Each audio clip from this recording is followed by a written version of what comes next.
ঘাটালের পর বাঁকুড়ার ছবিটা আপনাদের দেখাবো। সেখানেও জলমগ্ন বেশ কিছু এলাকা এবং বাঁকুড়ার ইন্দাস ব্লকের একাধিক এলাকা কিন্তু জলমগ্ন হয়ে পড়েছে।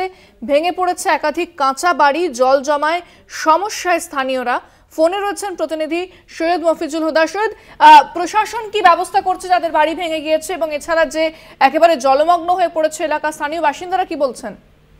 দেখো, এই গত কয়েকদিনের টানা বৃষ্টিতে ইন্দাস ব্লকের বিস্তীর্ণ এলাকা জলমগ্ন এবং একাধিক রাস্তা জলের তলায় আছে এবং প্রশাসনের তরফ থেকে যেসব রাস্তা জলের তলায় আছে সেখানে সিভিক পোস্টিং, ভলেন্টিয়ার পোস্টিং করা হয়েছে এবং স্থানীয় বিডিও তিনি বিভিন্ন এলাকায় ঘুরছেন এবং পরিস্থিতি খতিয়ে দেখছেন এবং যাদের বাড়ি ভেঙেছে তাদের নাম নথিভুক্ত করছেন এবং তাদেরকে যাতে দ্রুত তাদের বাড়ি মেরামতির জন্য একটা ফান্ড দেওয়া যায় সরকারি তরফ থেকে, সেই সব ব্যবস্থা গ্রহণ করছেন। এবং এলাকার মানুষদের যেটা অভিযোগ যে এখানে নালা নিকাশির ব্যবস্থার জন্যই এই জল জমা বা লাগাতার এই বৃষ্টিতে যে জলের বন্যার পরিস্থিতি তৈরি হয়েছে, এখানে পর্যাপ্ত পরিমাণ ড্রেন সংস্কার নেই বলেই এই পরিস্থিতি হয়েছে। তবে প্রশাসনের তরফ থেকে তৎপর আছে এবং বিভিন্ন এলাকায় মানে স্থানীয় বিডিও ঘুরছেন এবং আরো প্রশাসনিক আধিকারিকরা ঘুরছেন। যেসব বাড়ি ভেঙে পড়েছেন তাদেরকে অন্যত্রে সরিয়ে নিয়ে যাওয়া হচ্ছে এবং এখন যেসব বাড়িগুলো ভেঙে পড়ার আশঙ্কা রয়েছে তাদেরকেও অন্যত্রে সরিয়ে নিয়ে যাওয়ার ব্যবস্থা করছে স্থানীয়